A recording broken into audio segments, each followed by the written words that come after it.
papel social das rádios comunitárias. A rádio comunitária, ela ajuda muitas pessoas, ajuda muita gente carente.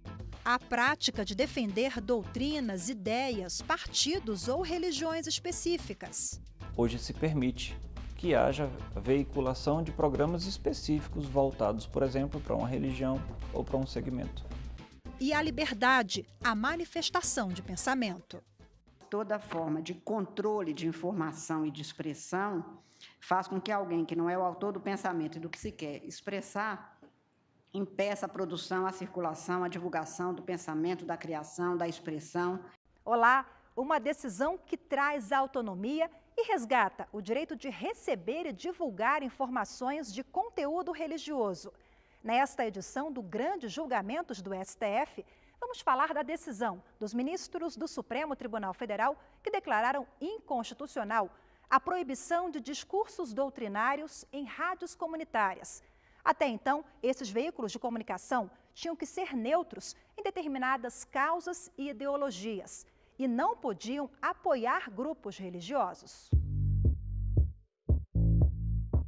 A voz da comunidade na frequência do rádio. Beijo para você, para mim é uma honra ter você acompanhando o nosso programa. Através da estação da Rádio Comunitária do Paranoá, bairro a 25 quilômetros do centro de Brasília, Dona Olinda sabe tudo o que acontece na região onde mora. Eu não saio muito de casa, não fico sabendo muito das coisas pela rua. Aí os programas, eles avisam quando tem um evento na cidade.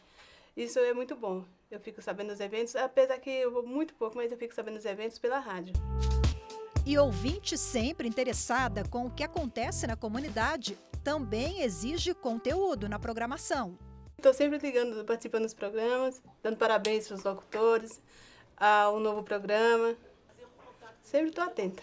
Eu gosto de ouvir o programa de músicas, né? Programa de músicas que ele anima. São bem animados os programas da rádio.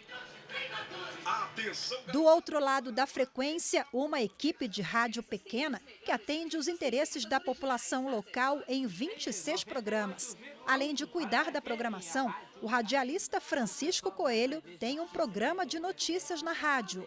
O nosso foco aqui é fazer um entretenimento e divulgar a cultura da cidade. Nós temos muita programação cultural de atores, de cantores aqui da região. A rádio comunitária tem esse papel importante de valorizar a cidade, valorizar as coisas que são produzidas aqui, os nossos artistas, os nossos projetos sociais. Nós trazemos muitas pessoas que são coordenadores de projetos sociais aqui, conseguimos ajuda financeira para eles, as pessoas vêm até aqui, falam do seu projeto.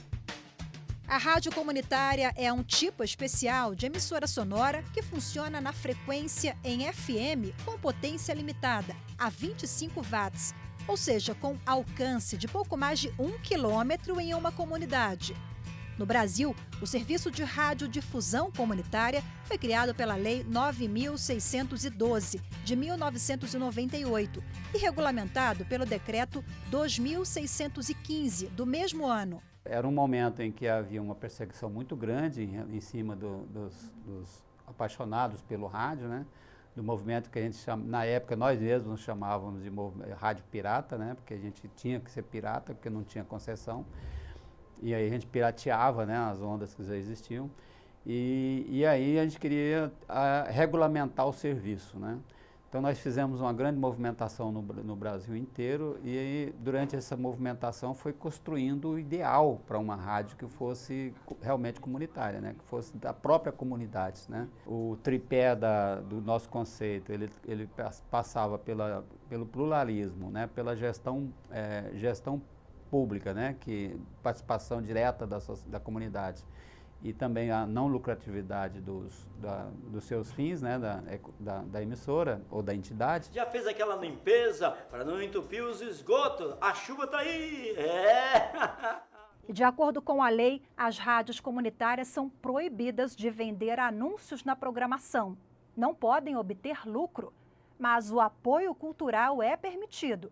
E por isso, empresas locais podem oferecer serviços na programação, divulgar jingles publicitários, em troca de um valor em dinheiro a ser estabelecido. E o Francisco sabe bem como lidar com essas regras estabelecidas na lei. A rádio comunitária se mantém através dos apoios culturais. Pela legislação, nós somos proibidos de falar preço de produtos. Então, a gente procura um comércio da região, obrigatoriamente precisa ser algo da região, algum comércio, alguma entidade da região, e pergunta se eles querem apoiar a programação da rádio. Aí eles contribuem com uma quantia mensal ou anual que mantém a rádio. Os recursos não são suficientes, né? Porque o comércio ainda é um comércio de pequeno porte e não tem condições de pagar um valor maior. E aí a gente não pode fazer, por exemplo, uma promoção de um arroz, a gente não pode falar o preço. A gente só pode falar o estabelecimento, a área de atuação desse estabelecimento, o endereço e o telefone. Isso limita muito o nosso campo de atuação. Além disso, por 20 anos, as rádios comunitárias precisaram respeitar o parágrafo 1º do artigo 4º da Lei de Radiodifusão Comunitária, que proibia o proselitismo de qualquer natureza na programação. Era um momento em que a radiodifusão estava caminhando para a segmentação e os movimentos religiosos estavam ocupando as rádios, né, principalmente as rádios AM naquela época, né, com programação exclusiva religiosa, né? Então nós criamos um dispositivo que é dentro desse pluralismo, que era justamente de proibir o proselitismo. Hoje, mesmo sendo proibido, né, tem igrejas que encontram rádios comunitárias com dificuldades de sustentação por causa desses termos restritivos, né, da sustentabilidade da emissora, acabam comprando as rádios, né, comunitárias e passam a ter 100% de proselitismo religioso, de culto, de músicas ligadas à sua religião e etc, etc. Ou seja, isso é um segmento muito conservador em termos de pluralismo, porque eles só aceitam o que são vinculados à orientação religiosa deles, né? Não é sobre a religiosidade de uma comunidade, né? É sobre o projeto da igreja. E cada igreja, mesmo no segmento religioso, cada igreja daquele segmento quer ter a sua emissora, substituindo aquele alto-falante que eles colocavam em cima da igreja, do prédio da igreja, pelo transmissor de FM.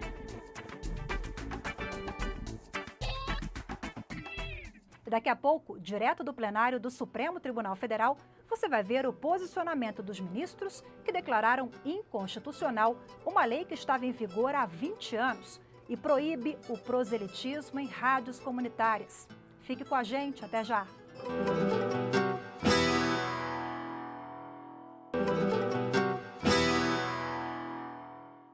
O programa está de volta e apresenta hoje um julgamento sobre o proselitismo em rádios comunitárias. O assunto entrou em pauta no STF em 2001, com uma ação apresentada pelo extinto Partido Liberal, hoje representado pelo PR, o Partido da República.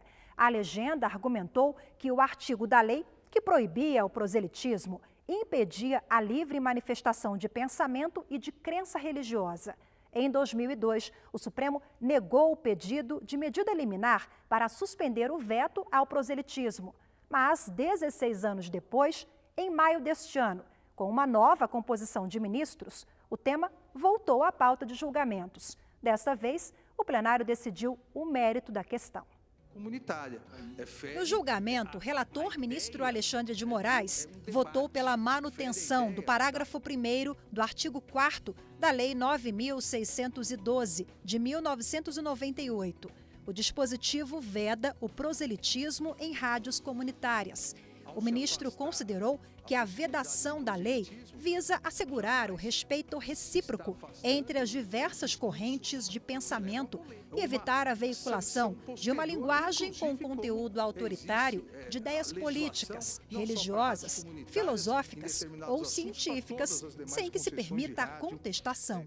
Não se afasta aqui, a meu ver, ao se afastar a possibilidade de proselitismo, jamais se está afastando os discursos que levam à polêmica, os discursos que levam de um lado ou outro a tolerância. O que se afasta, e eu volto a insistir, porque aqui é a terminologia da área da linguagem, se afasta o discurso autoritário, que começa com essa é a verdade e vocês são obrigados a ouvi-la. Até porque nas comunidades onde existe a rádio comunitária, não raro só há essa forma de comunicação direta. Não me parece inconstitucional a norma que veda na radiodifusão, nas emissoras de radiodifusão comunitária, veda proselitismo de qualquer natureza.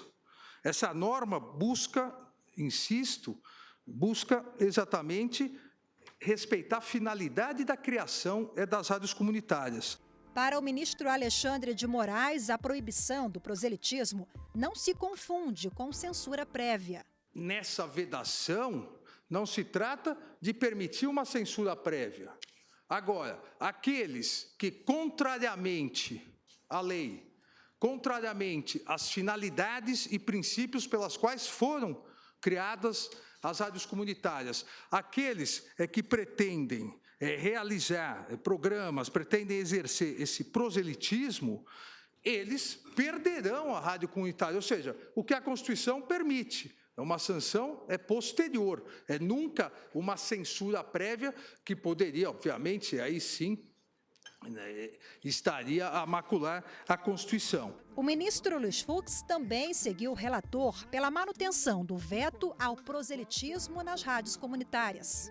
A razão pública inspira que a programação se aproxime da neutralidade ideológica tanto quanto possível, evitando capturas privadas.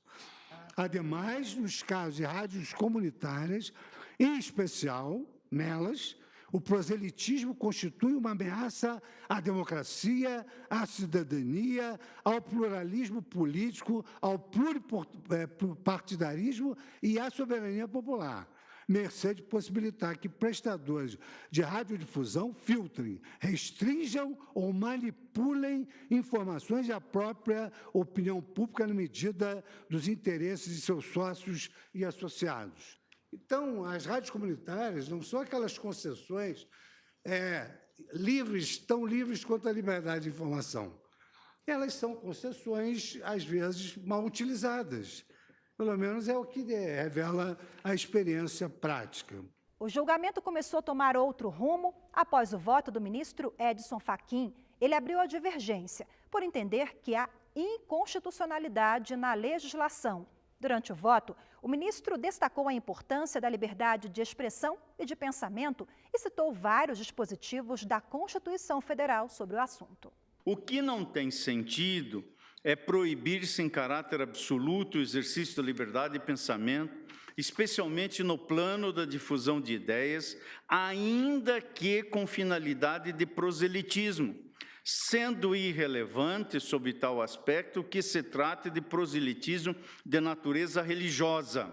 Para o ministro, a ampla liberdade de expressão não pode estar sujeita à censura prévia e o exercício da liberdade de programação não pode depender da autorização estatal.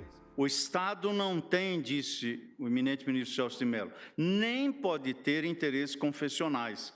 Ao Estado é indiferente o conteúdo das ideias religiosas que venham eventualmente a circular e a ser pregadas por qualquer grupo confessional, mesmo porque não é lícito ao poder público interditá-las ou censurá-las, sem incorrer, caso venha a agir assim, em inaceitável interferência em domínio naturalmente estranho às atividades estatais.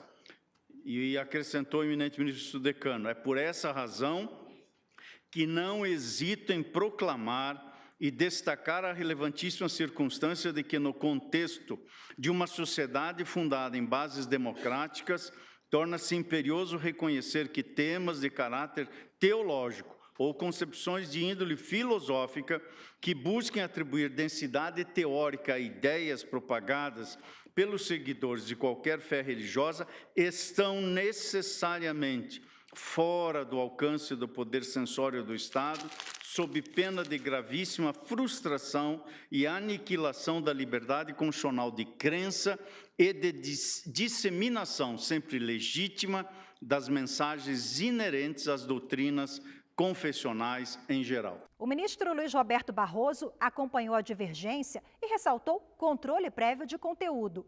Em seguida, a ministra Rosa Weber votou pela procedência da ação e ressaltou durante o voto o Pacto Internacional sobre Direitos Civis e Políticos, adotado pelas Nações Unidas em 1966 e que foi incorporado ao ordenamento jurídico brasileiro. Esse pacto garante a liberdade de pensamento sobre crenças e religião. Ao censurar o proselitismo no uso das ondas de rádio, o Estado brasileiro, a meu sentir, ecoa o infame episódio da antiguidade em que a cidade-estado de Atenas negou a Sócrates o uso da praça pública para defender suas ideias, que contrastavam com aquelas que contavam com a aprovação do poder estatal então estabelecido. Eu confio, assim como confio no controle remoto para a televisão, confio na possibilidade de simplesmente desligar a rádio ou mudar de rádio, se ela não atender ao tipo de demanda que cada um tem em relação aos meios de comunicação. Portanto, eu sou convencido de que os riscos trazidos pela liberdade de expressão, eles são mais bem combatidos pela ampliação da liberdade de expressão e não por sua restrição.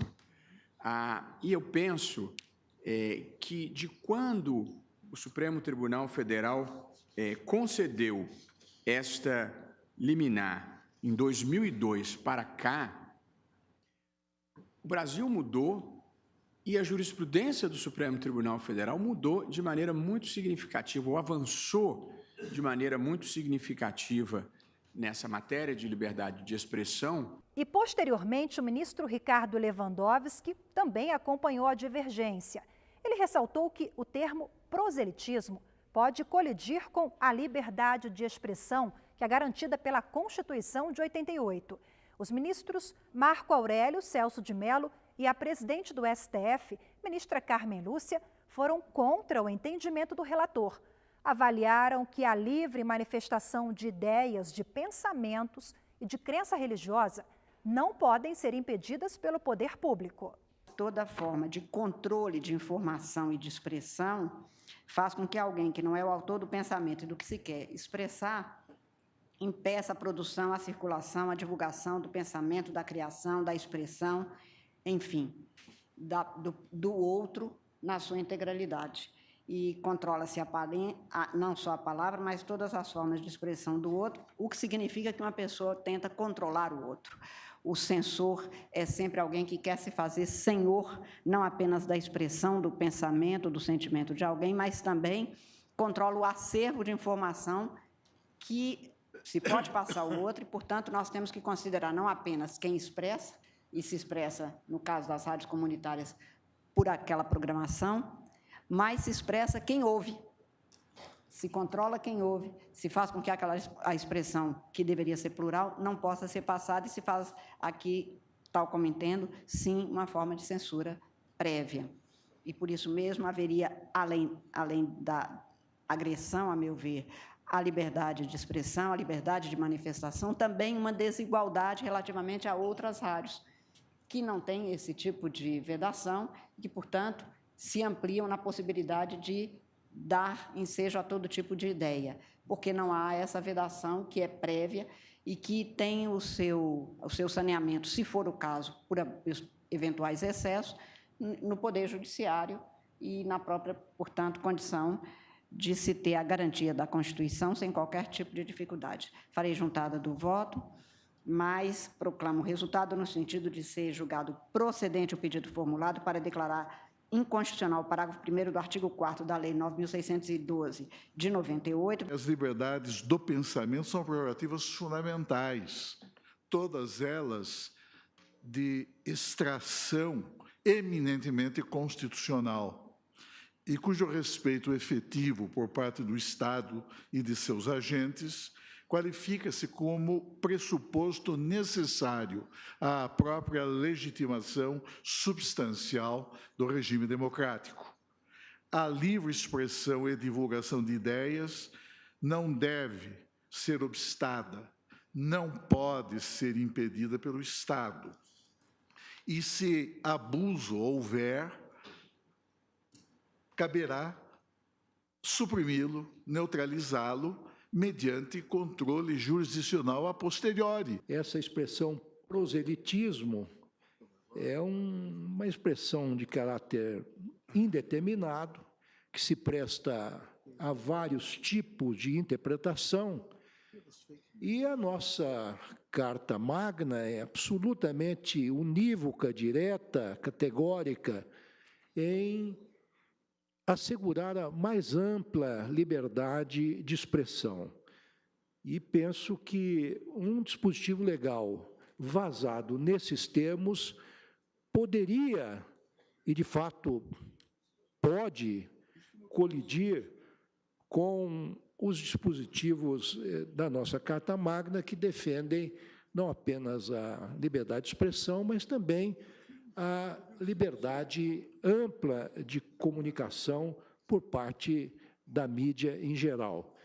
Assim, por 7 votos a 2, os ministros declararam inconstitucional o artigo da Lei 9.612, que proíbe o proselitismo em rádios comunitárias. Mas como a decisão pode afetar as atividades dessas rádios? É o que você vai ver no próximo bloco. Até já!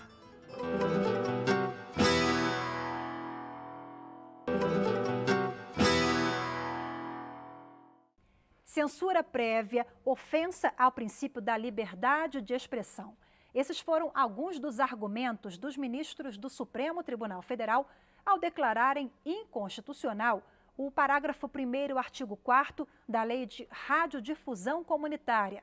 Acabou prevalecendo no âmbito do STF a ideia de que a liberdade de expressão, em especial nos dias de hoje, com redes sociais, com tudo, dá uma liberdade maior de a pessoa trocar de um acesso para outro. Então não haveria razão para vedar o proselitismo nos dias atuais. Quando a gente fala em liberdade de expressão, sempre há polêmica, há tensão com outros direitos em destaque. Além da polêmica em torno do assunto, a decisão dividiu opiniões entre os próprios profissionais que atuam nas rádios comunitárias. O jornalista Francisco Coelho recebeu de forma positiva o posicionamento do Supremo Tribunal Federal. Nós somos procurados por muitas lideranças, por muitos líderes religiosos e políticos para fazer programas aqui na rádio. Mas a legislação não permitia que isso acontecesse, né? E prejudicava muito a nossa programação, porque essas pessoas também ajudam na manutenção financeira da emissora, né? Com seus programas de igrejas e também com programas de como se fosse um alô cidadão. As pessoas vêm aqui e os líderes comunitários respondem perguntas da comunidade e levam essas reivindicações até as autoridades públicas. Agora, com essa alteração, eu penso que vai melhorar bastante, que a gente vai poder rechear um pouco melhor a nossa grade de programação. Lógico que nós vamos manter aí uma grade de programação específica, um horário específico, para não encher toda a programação só com religião e política, né? Determinar horários específicos para esse tipo de programa. Já o radialista José Luiz Nascimento acredita que a decisão vai contribuir para as rádios comunitárias serem segmentadas. O proselitismo aí, no caso, que é o cerceamento da liberdade de expressão. Por esses dois casos que eu já citei. Se for no campo político ideológico, vai ser um cerceamento de seus opositores. Se for no campo religioso, é o cerceamento das outras manifestações religiosas. Eu quero ver, por exemplo, uma rádio católica ou uma rádio evangélica tendo um espaço, um programa do centro espírita daquela localidade, entendeu? Eu quero ver uma rádio que faz o proselitismo neopentecostal, né, abrir espaço para o samba de roda, sabe? Para uma música mais popular, mais brega, que trata de coisas que são, né, vai de encontro às orientações da igreja, entendeu? Seja, então, aí é o cessamento da liberdade. Para esta jornalista e comentarista que trabalha em uma emissora comercial, o profissional de rádio não pode usar a liberdade de expressão para alienar o ouvinte. Segundo a profissional, é preciso abrir espaços para todos e manter o equilíbrio da informação transmitida, seja na rádio comercial ou na comunitária. O grande desafio é você tentar ter o equilíbrio. Porque na medida em que você faz essa abertura, a tendência é você ter grupos. Então a tendência é você ter rádios espíritas, rádios evangélicas, focado para aquele grupo. Porque dificilmente, você dando essa liberdade, você vai ter uma rádio que dê espaço para todas as religiões. Então a tendência é você focar em grupos, em guetos. Então a tendência também é o ouvinte que está ali, ele escolher a rádio pela qual ele se identifica. Então, eu avalio que seja assim. Se você é evangélico, você vai optar mais porque tem aquela tendência. Mas, ao mesmo tempo, você corre o risco de uma parte da população, que é uma parte que tem uma parte menor, vamos supor, uma parte de uma religião que seja ou do espiritismo ou da Umbanda, não ter também a sua representatividade. Então, o ideal seria você poder abrir para todas as religiões, para que todos os espaços pudessem ser atingidos e que todas as pessoas pudessem também ter a representatividade delas naqueles espaços. Nós temos essa liberdade, mas ao mesmo tempo nós deslizamos muito nessa liberdade, a gente peca muito nessa liberdade de passar uma informação com uma opinião que na verdade é uma opinião minha. Então a liberdade do jornalista, a liberdade de expressão, ela é fundamental, sim, mas ela precisa ser feita com muito equilíbrio. E é uma forma de liberdade de expressão, né? O ouvinte tem a opção de escolher se ela quer ouvir o programa religioso de qualquer religião ou não. Se ele não quiser, assim como disse o ministro, ela pode muito bem mudar de estação de rádio ou desligar o rádio, né? É uma opção que tem a mais a pessoa. Grandes julgamentos do STF fica por aqui. Muito obrigada pela sua companhia. Até o próximo programa. Tchau.